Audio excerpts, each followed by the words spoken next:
Voy a presentar ahora las objeciones más comunes que se presentan contra esta doctrina. Normalmente estas objeciones vienen de los que son bautistas, de los que son presbiterianos, de los que no creen en la obra del Espíritu Santo, hermanos, básicamente. Que no creen que el Espíritu Santo actúa milagros o que el Espíritu Santo da dones o que el Espíritu Santo se mueve o habla con personas. Normalmente las objeciones vienen por ese lado, hermanos. Entonces, una de las objeciones es que conduce al fanatismo y equivale a una nueva revelación. Primeramente, deben tener pruebas antes de poder ofrecer la oración de fe.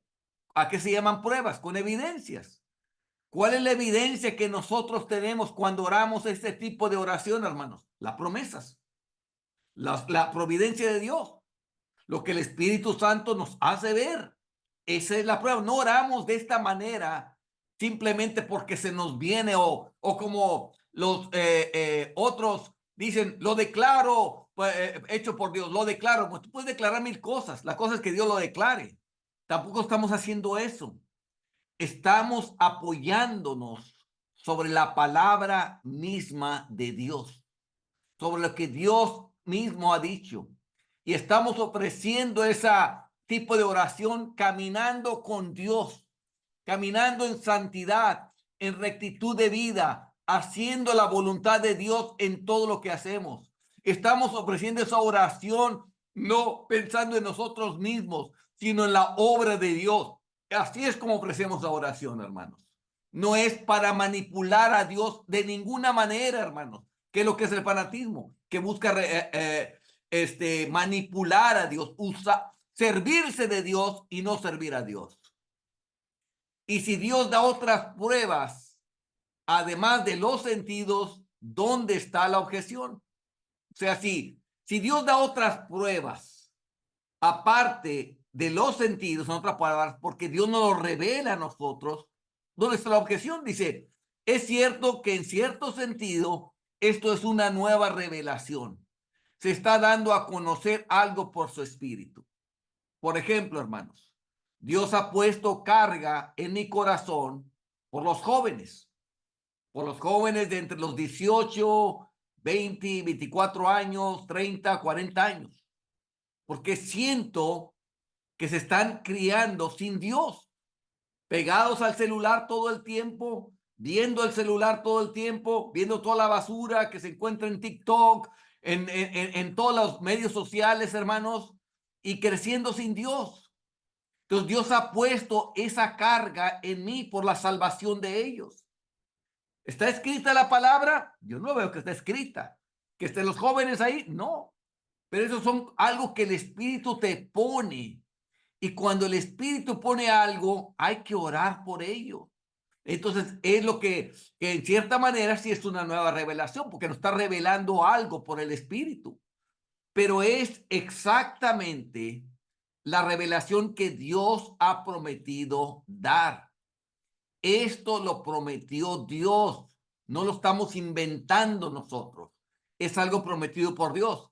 Si vemos aquí en Juan, capítulo 16, verso 13, dice, pero cuando venga el Espíritu de verdad, Él os guiará a toda la verdad, porque no hablará por su propia cuenta, sino que hablará todo lo que oyere y os hará saber las cosas que habrán de venir. Vean la última parte. Y os hará saber las cosas que habrán de venir en el futuro. Esto es algo en el futuro. Cuando esta palabra vino, había pasado más de 2000 años. Y ahorita nos revela algo, orar por alguien o todo. Esto está prometido en la palabra que va a suceder y así está sucediendo, hermanos. Es justo lo que debemos esperar. Si la Biblia es verdadera, que cuando no sabemos por lo que debemos orar, según la voluntad de Dios, su espíritu ayuda nuestras debilidades y nos enseña exactamente lo que debemos orar, hermanos. Y eso es lo que Dios ha prometido en esa palabra ahí. ¿Qué dice ahí? Y de igual manera, el Espíritu nos ayuda en nuestra debilidad. Pues, ¿qué hemos de pedir como conviene? No lo sabemos. Pero el Espíritu mismo intercede por nosotros con gemidos indecibles. Viene Romanos 8, 26 y 27. Mas el que escudriña los corazones sabe cuál es la intención del Espíritu, porque conforme a la voluntad de Dios intercede por los santos. Entonces, hermanos, ellos pueden objetar eso, pero está prometido en la palabra. Es una de las promesas de la palabra. ¿Vamos a negar la enseñanza del Espíritu, hermanos? No, porque está prometido. Está prometido que nos iba a revelar por el Espíritu. ¿Qué otra objeción hay? ¿Es nuestro deber orar con fe por la salvación de todos los hombres? Alguien dice, bueno, si entonces hay que orar por fe y entonces hay que orar por todos los hombres. Vamos a orar por la salvación de todos los hombres. Pero no tenemos evidencia de que todos serán salvados. No hay evidencia de esto, hermanos. De hecho, la palabra dice, y para que seamos librados de hombres perversos y malos. Y dice la razón, porque no es de todos la fe. Según Tesalonicenses 3:2. No es de todos, hermanos. No todos se van a salvar. Debemos sentir benevolencia hacia todos, como Dios es bueno con todos, con los malos y con los ingratos, y considerado en sí mismo desear su salvación también. Pero Dios nos ha revelado que muchos serán condenados. Dice, esforzaos a entrar por la puerta angosta, porque os digo que muchos procurarán entrar y no podrán. Ahora, hermanos, ¿quiénes son los que procuran entrar?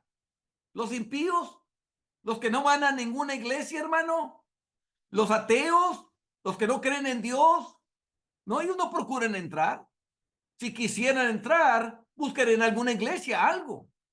No, es que está hablando los que van a las iglesias, hermanos. Católicos, evangélicos, bautistas, presbiterianos, pentecosteses, etcétera, hermanos. Muchos de ellos procuran entrar. ¿Y cuál es la promesa? Y no podrán. No podrán. Lucas 13:24. ¿Por qué no van a poder? Porque tienen nombre de que viven, pero están muertos. Porque siguen practicando el pecado. Porque siguen en mentiras, siguen en celos. Sí dijeron que aceptaron a Cristo, pero Cristo no los ha aceptado a ellos porque no han muerto a sí mismos. Porque no se nieguen a sí mismos. Porque quieren vivir todavía para el mundo, para los placeres, para el pecado. Porque no quieren hacer la voluntad de Dios, pero quieren mucha religión. Quieren cargar su Biblia, pero no viven conforme a la palabra de Dios. ¿Y qué está diciendo? Que la mayoría se va a perder. Que la mayoría se va a perder. Que muchos procurarán entrar y no podrán. Entonces, hermanos, aquí tenemos ya algo que nos dice que no todos se van a salvar. Por eso no tenemos evidencia para apoyar la oración de fe, hermanos. Y no puede ser un deber creer que todos serán salvados frente a una revelación contraria. ¿Cuál es la revelación? Aquí está en la palabra. Que muchos procurarán entrar y no podrán. Por eso sabemos que no podemos orar por todos, pero sí podemos orar por aquellos que nos pone el Espíritu Santo. Aquí está la oración de Jesús. Yo ruego por ellos. No ruego por el mundo, sino por los que me diste, porque tuyos son. No ruego por el mundo, está diciendo Jesús. Otra vez, vemos la evidencia, que no vemos que todo el mundo se vaya a salvar. Acuérdense que la oración de fe se apoya en la evidencia que la palabra nos da. No tenemos evidencia que todos se van a salvar. Por eso es que no podemos hacer esa oración para todos. Pero sí, Dios nos pone que oremos por nuestros hijos porque tenemos promesas de que nuestros hijos pueden ser salvados. Tenemos evidencia. Y cuando Dios pone que una persona, como ahorita está poniendo en mi corazón, que ore por los jóvenes. ¿Se van a salvar todos los jóvenes? No tengo evidencia de eso, pero tengo evidencia de orar por ellos y quizás por los que ore y les pueda predicar se puedan salvar. ¿Qué otra objeción hay, hermanos? Pero algunos dicen, si ofreciéramos esta oración por todos los hombres, ¿no serían todos salvos? Yo respondo sí, y serían salvados si todos se arrepintieran, pero no lo harán. Tampoco los cristianos ofrecerán la oración de fe por todos, porque no hay evidencia sobre la cual basar la creencia de que Dios tiene la intención de salvar a todos los hombres. No tenemos evidencia, hermanos. Tenemos evidencia contraria, que muchos no se van a salvar, hermanos. Que la mayoría no se va a salvar, hermanos. Eso está puesto en la palabra, hermanos. Pero no tenemos evidencia de que todos sí se puedan salvar. Claro, uno va a orar por los que Dios pone en el corazón, para orar por ellos, pero hermanos, sabemos lo que dice la palabra y nosotros apoyamos la oración de fe en la palabra, hermanos, en las providencias, en lo que el Espíritu Santo nos va revelando día y día, hermanos. Pero tú preguntas, ¿por quién debemos ofrecer esta oración? Queremos saber en qué casos, para qué personas, lugares y en qué momentos, etcétera, debemos hacer la oración de fe. Yo respondo como ya lo he hecho. Cuando tengas evidencia a través de promesas, a través de profecías, a través de providencias o guiado por el Espíritu de que Dios hará las cosas por las que oras. Cuando tengamos todo esto, hermano, podemos orar. Entonces, en eso se apoya la oración de fe. Por eso también les di una carga más liviana en la lectura de la palabra. Para que estás leyendo, ves alguna promesa, la guardes, la subrayes en la palabra o la escribas en algún lugar, en una libreta que tengas solamente para promesas. Porque cuando ores, hermanos, es muy lindo tener esas promesas ya guardadas con las cuales te vas a apoyar. Hoy nos tocó leer ese pasaje que les dije en mi lectura porque yo me uní con los de 6 meses, pero también me tocó leer el Salmo 6, hermanos. Y ahí otra vez nos hace ver cómo en ese Salmo, hermanos, vemos la oración, yo veo la oración de fe en ese Salmo. Porque cuando empiezo a orar, hermanos, vean cómo está, dice Salmos capítulo 6, verso 1, dice, Jehová, no me reprendas en tu enojo, ni me castigas en tu ira. Ten misericordia de mí, oh Jehová, porque estoy enfermo. Al parecer, el salmista está clamando a Dios, está pidiendo y quizás piensa que a lo mejor Dios lo está castigando porque se encuentra enfermo y le dice, ten misericordia de mí, oh Jehová, porque estoy enfermo. Sáname, oh Jehová, porque mis huesos se estremecen. Ahí está clamando, sáname en ese momento, porque mis huesos estremecen. Mi alma también está muy hastiada y tú, Jehová, ¿hasta cuándo? Vean con qué palabras le habla el salmista a Dios. ¿Hasta cuándo? ¿Por qué te estás tardando? Dice, vuélvete, oh Jehová, libra mi alma, sálvame por tu misericordia, porque en la muerte no hay memoria de ti. En el Seol, ¿quién te alabará? Le está dando una razón por la cual lo debe de salvar Dios. Porque a donde va, no va a haber quien lo alabe. Y él lo alaba mucho. Es David. Me he consumido a fuerza de gemir. Así está orando, hermanos, con gemidos indecibles. Me he consumido a fuerza de gemir. Todas las noches inundo de llanto mi lecho. Vean nomás, hermanos, qué tipo de oraciones hay aquí. Riego mi cama con mis lágrimas. Mis ojos están gastados de sufrir. Se han envejecido a causa de todos mis angustiadores. Porque todos los angustiadores, los enemigos, están listos para festejar, para celebrar que se muera este hombre que tanto lo usa Dios para acabar con nosotros, que se muera. Y él está ahí clamando a Dios, derramando lágrimas, gimiendo para que Dios lo sane. Pero luego, en el verso 8, dice, apartados de mí todos los hacedores de iniquidad, porque Jehová ha oído la voz de mi lloro. Ahí siente que Dios le ha dado la contestación. Dice, Jehová ha oído mi ruego, ha recibido Jehová mi oración. Se avergonzarán y se turbarán mucho todos mis enemigos. Se volverán y serán avergonzados de repente. Ahí el Espíritu le hace revelar que Dios ya recibió su oración de fe y empieza a clamar a Dios. Esa es la oración de fe, hermanos, que quiero que ustedes empiecen a hacer, que va a revolucionar sus vidas. Y se apoya en las promesas, en profecías, cosas que dijo que Dios iba a hacer, en providencias, cosas que tuve los eventos, dicen que como que todo se junta, como que va a ocurrir algo, es la providencia, o guiado por el Espíritu.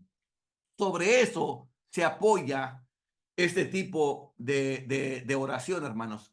Y puedes saber que Dios va a hacer algo. Cuando tú haces así, te apoyas en eso, hermanos, y no te mueves hasta que recibe la contestación como la recibió David, hermanos. ¿Qué está orando? Por sanidad. Esa era una promesa. La sanidad es una promesa, es el pan de los hijos, hermanos. Y él estaba orando porque fuera sano. Y llenaba de lágrimas su lecho, hermanos. Y gemía en oración, hermanos. Pero Dios lo sanó. Dios lo sanó. Y cuando lo sana, hermanos, ahora sí que se pongan a temblar el enemigo porque ahí les voy.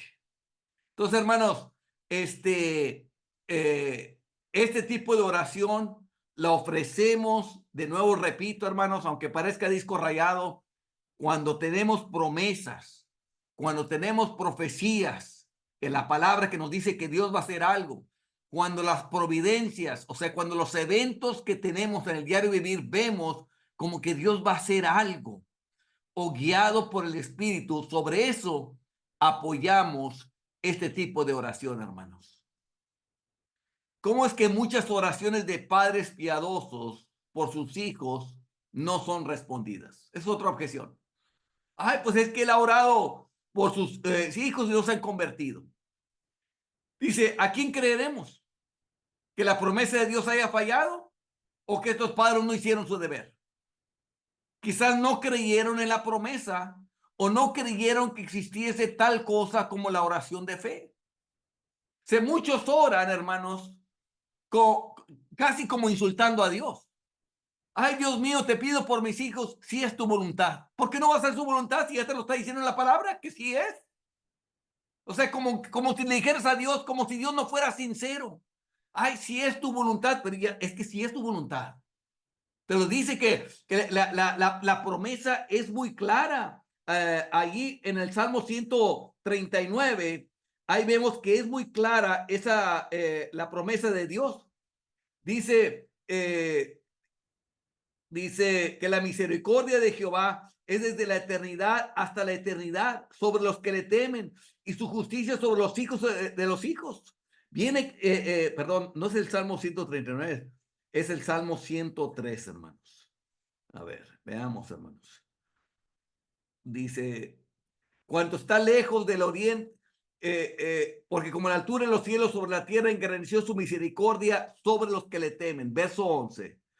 Dice, cuanto está lejos el oriente, el occidente, hizo alejar de nosotros nuestras rebeliones. Como el Padre se compadece de los hijos, se compadece Jehová de los que le temen. Dice, verso 17, mas la misericordia de Jehová es desde la eternidad y hasta la eternidad sobre los que le temen. ¿Qué es temer a Dios? Apartarse del pecado. Y su justicia, ¿sobre quiénes? Sobre los hijos de los hijos. Hasta los nietos agarran, hermanos. Sobre ellos. Dice, sobre los que guardan su pacto y los que se acuerdan de sus mandamientos para ponerlos por obra. Hermanos, todo eso viene. ¿Cuál es la condición? Guardar su pacto, temerle, ponerlos por obra. ¿Y cuál es la promesa? Que tus hijos y los hijos de tus hijos se van a salvar. Pero ¿cuál es el problema? Que muchos padres no temen a Dios, no guardan sus mandamientos, no hacen lo que Dios ha mandado hacer y por lo tanto Dios no contesta sus oraciones. No es por culpa de Dios, es por culpa de ellos mismos. Dios ha puesto la promesa ahí. Entonces, esta objeción pues no tiene peso. porque si no le respondieron ahí, no es que la palabra de Dios haya fallado, es que fallaron ellos, hermanos, no la palabra de Dios. ¿Qué otra objeción hay, hermanos?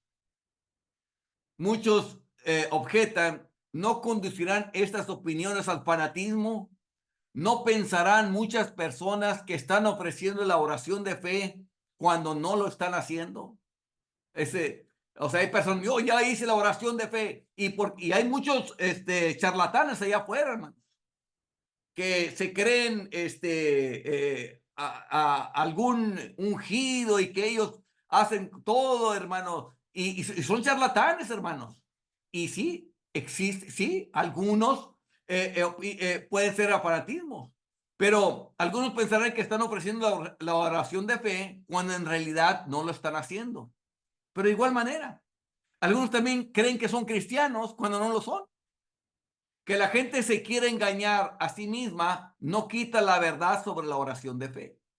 Hay mucha gente que cree que son cristianas y no son cristianas.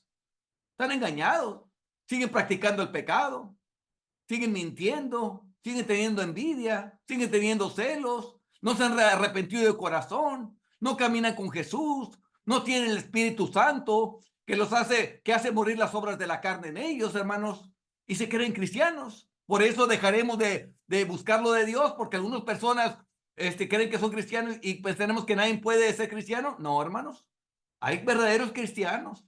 Hay verdadera gente que vive con Dios, que camina con Dios, que está llena del Espíritu Santo, que hace morir las obras de la carne por obra del Espíritu Santo. Entonces, de igual manera, habrá personas que digan que harán esa oración de fe, pero cuando no les contesta, sabemos que no hicieron la oración de fe. Nosotros sabemos, hermanos, que sí existe la oración de fe. Y por esa oración de fe es que uno ora, hermanos, porque uno sabe cuál es la promesa, hermanos. Y clamamos y usamos la palabra de Dios y no buscamos lo nuestro propio, buscamos lo de Jesús. Cuando tenemos las intenciones correctas, que hacemos todo para Dios, que no buscamos lo nuestro propio, sino lo de Jesús, Dios responde esa oración, hermanos. Hermanos, quiero serles honesto. Hay mucho falso cristianismo allá afuera, hermanos. Por eso hay muchas oraciones que no son contestadas. Si no hubiera tanto falso cristianismo allá afuera, hermanos, hubiera más oraciones contestadas. Pero hay muchos que no son ni cristianos, hermanos. Y como vimos, dice la palabra, Dios no oye a los pecadores. Pero si alguno es temeroso de Dios y hace su voluntad, a ese oye. Entonces muchos están ofreciendo una abominación a Dios. Porque cuando oran, están molestando al cielo.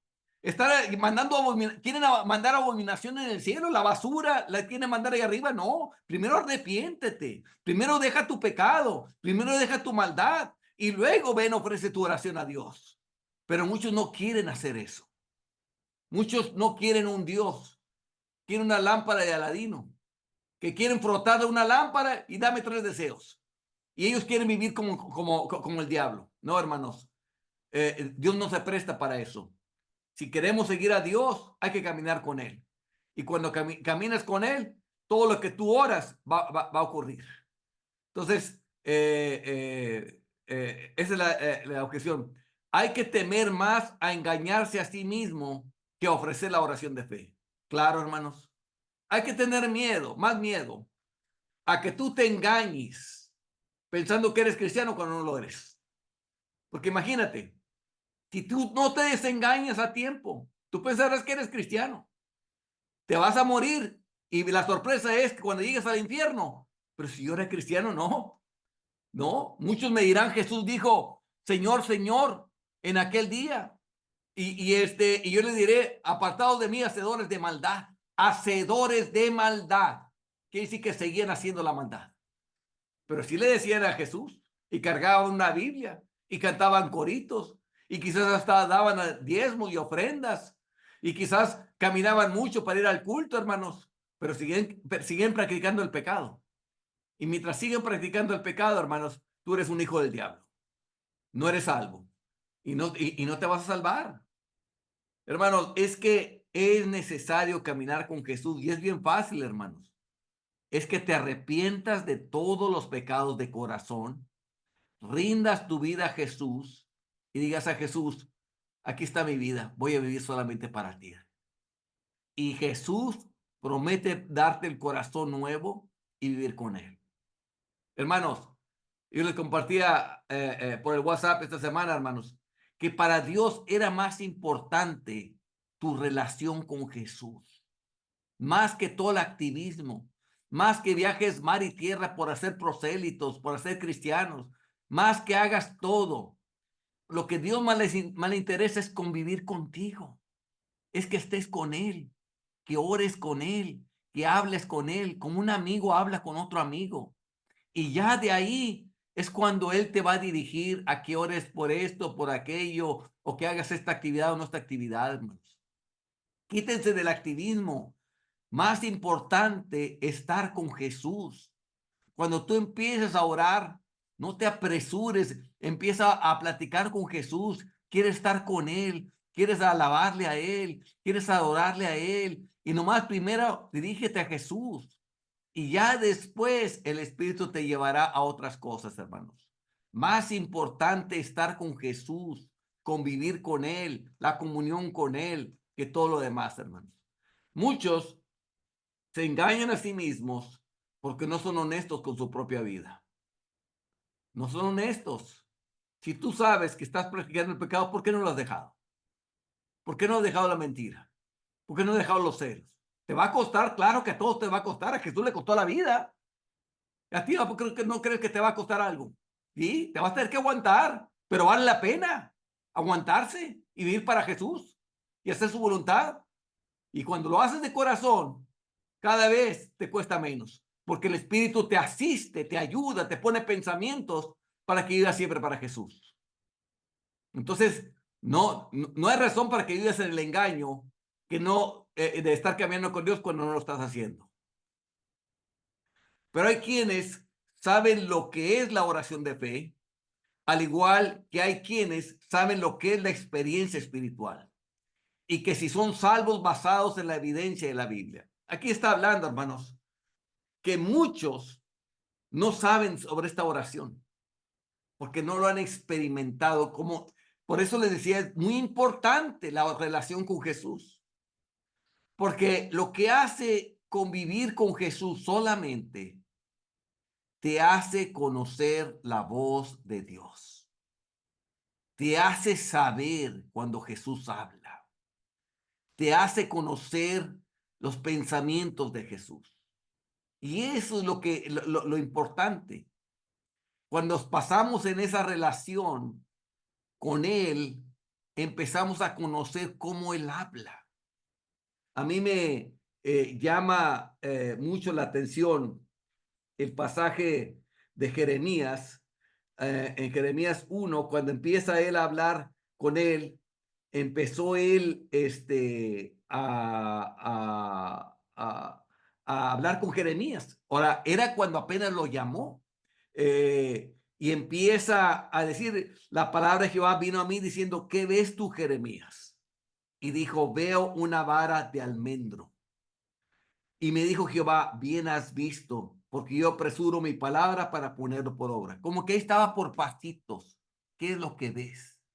Apenas era la primera palabra que recibía. Y empieza a hablar con él. Bueno, es lo mismo cuando empezamos en nuestra relación con Jesús. Empiezas a hablar con Jesús, le empiezas a hablar de tu corazón, abrir tu corazón con él, y él de pronto empieza a poner pensamientos en tu mente. Y cuando tú te pones los pensamientos, tú respondes conforme a los pensamientos que él te va poniendo. Y cuando tú le respondes conforme a los pensamientos, él después te pone otros pensamientos. Y de pronto ya estás platicando con Dios ahí en ese momento. Entonces entiendes cómo tener esa relación con Dios. Entonces, ya cuando llegas a la oración de fe, a pedirle algo con oración de fe, Él te revela cuando te contestó esa oración. Y así como el salmista, Dios ha escuchado mi oración, vas a saber y decir como Él, Dios ha oído mi ruego, Dios ha contestado mi oración, vas a saberlo. Entonces, es una experiencia espiritual muy hermosa, hermanos, muy hermosa. Yo me acuerdo, yo estaba en una campaña, hermanos, allá, no sé si ya les he contado, hermanos, estaba en una campaña se me hace que estaba en Tijuana, hermanos. No, sí, sí, era. no, era en otro lugar. Algún lugar por allá, hermanos. Y iban a ser varios días, hermanos, pero el sábado era la noche de milagros, donde yo iba a orar por los enfermos e iban a sanar, hermanos. Entonces, empecé predicando desde el jueves, hermanos, en una iglesia. Y era una iglesia como de 100 personas. Y oré el primer día, prediqué el primer día, hice un llamado a servir a Cristo y ninguno pasó, hermano. Ni uno solo. Nunca me había pasado algo así. Nadie quiso servir a Cristo, arrepentirse de sus pecados y venir a Cristo. Dije, bueno, está difícil aquí. El viernes predico, otra vez en la noche. Vuelvo otra vez a predicar, vuelvo a hacer el llamado. Ninguno pasa, hermanos. Cero. Nadie, ni uno solo. Entonces, cada vez me angustiaba más. Para eso yo tenía esa semana, toda la semana estaba en ayuno, yo, hermanos, en ayuno y oración. Entonces, imagínense, el sábado yo estaba deshecho, hermanos, orando a Dios, clamándole a Él, porque pues no veía que estaba pasando nada, hermanos. Ni siquiera uno pasaba a arrepentirse de sus pecados. Y luego el sábado, hermanos, apenas iba a orar, hermanos, y me dice Dios, pasa la noche de milagros para el domingo. Y le digo, Dios, es que quedamos el sábado ya quedé con la iglesia. Y yo no me importa lo que tú hayas quedado con la iglesia, lo vas a pasar para el domingo. Y pues hermano, donde manda capitán no gobierna marinero. Pues entonces yo tuve que pasarla para el domingo, hermanos. Y estaba clamando a Dios y clamando a Dios. Dije, bueno, cuando menos alguna almita que se salve hoy. Entonces el sábado prediqué, hermanos. Igual, hice el llamado, hermanos. Ni uno solo, hermanos. Ni uno solo. Ahora, lo que sí veía es que el jueves había como 100. El viernes habían como 150. Crecía. El sábado eran como unas 200. Pero ni uno solo pasaba, hermanos. O sea, yo no veía nada bueno que hubiera pasado, iba a pasar ahí, hermanos. El domingo, cuando apenas empiezo a orar, lo primero que me dice Dios, va a haber milagros. Ay, Dios mío. Y yo quería orar y como que dice, no te apures, lo voy a hacer yo. No te apures, yo voy a meter mi mano. O sea, Dios me daba la aseguranza, hermano, de que Dios va a obrar. Yo ya tenía la respuesta a la oración, hermano. Y yo quería orar y me decía Dios, no te preocupes, yo lo voy a hacer hoy. Pero ahora no les vas a decir que va a ser en la iglesia. Les vas a decir que sea en el monte ahí arriba, que se suba ahí arriba, porque no va a caber la gente. Entonces yo fui y le dije al pastor que no iba a ser en la iglesia, sino que lo hiciera ahí arriba en el montecito, ahí arriba, porque iba a llegar a la gente. ¿Ok? Entonces se fueron todos allá arriba, hermanos, en esa parte de arriba. Yo cuando llego ahí arriba, hermanos, había una piedrota grandota, hermanos. Dije, qué mejor que esta. Me subí arriba de la piedra y desde ahí estaba predicando yo ahí en el cerro, arriba, hermano. Eran, hermanos, no eran más de 300 personas las que habían ahí. Ya estaban todos, hermanos. Y el pasaje que me dio Dios era: el Espíritu de Jehová está sobre mí, porque me ha enviado y a predicar la palabra, sanar a los enfermos y todo. Terminé yo de predicar, hermanos, y había una persona en una silla de ruedas, hermanos. Para esto, el contexto de esa persona en la silla de ruedas era hermanos. Había una persona que creía que yo era un engañador, hermanos. Entonces, esa persona llevó a esa persona ahí para mostrarles que era pura mentira lo que yo predicaba, porque era muy católico él, era sumamente católico. Y todos conocían a él que esa persona no caminaba, no podía caminar, que estaba en silla de ruedas. Entonces la puso ahí y en mero enfrente era el primerito que estaba en primera fila, hermanos, enfrente de la persona. Y estaba ahí. Entonces yo estaba predicando y ya lo estaba viendo, hermano, era el primero que tenía enfrente. Yo estaba predicando a todos. Hermanos, terminé de predicar y al primero que agarro es al de la silla de ruedas, hermano. Y le pregunté, ¿qué es lo que no puede hacer? No puedo caminar. le dije, bueno, en el nombre de Jesucristo, Cristo te sana. Lo agarro de la mano, lo jalo, hermanos, y que se pone a caminar, hermanos, delante de todos, hermanos. ¿Se acuerdan que les dije que ninguno se quería arrepentir? Bueno, como al mismo tiempo todos se humillaron delante de Dios con la cabeza, la frente en la tierra, hermanos, clamando y llorando por sus pecados, hermanos, sin nada más, sin hacerle el llamado de nada. Ahí creyeron por ese milagro, hermanos. Todos ellos se convirtieron, hermanos, entregaron sus vidas y se arrepintieron, hermanos. Por ese solito milagro, hermanos, que hizo Dios de esa persona, porque todos lo conocían que no podía caminar. Uno solo, hermanos. ¿Qué fue lo que pasó? El domingo en la mañana, que yo empecé a orar, yo ya tenía la contestación de la oración de fe. Ya tenía esa contestación, ya sabía que iba a ocurrir. Ya nomás faltaba que lo hiciera, que fuera a predicar, iba a suceder las cosas. Y sucedieron, hermanos. Lo mismo te puede pasar a ti, porque es Dios el que hace las cosas y no es el hombre, hermano. Camina con Dios, cree en las promesas, cree en las profecías, cree en la providencia de Dios, cree en lo que el Espíritu te revela, hermanos, y lo va a hacer Dios. Lo va a hacer Dios.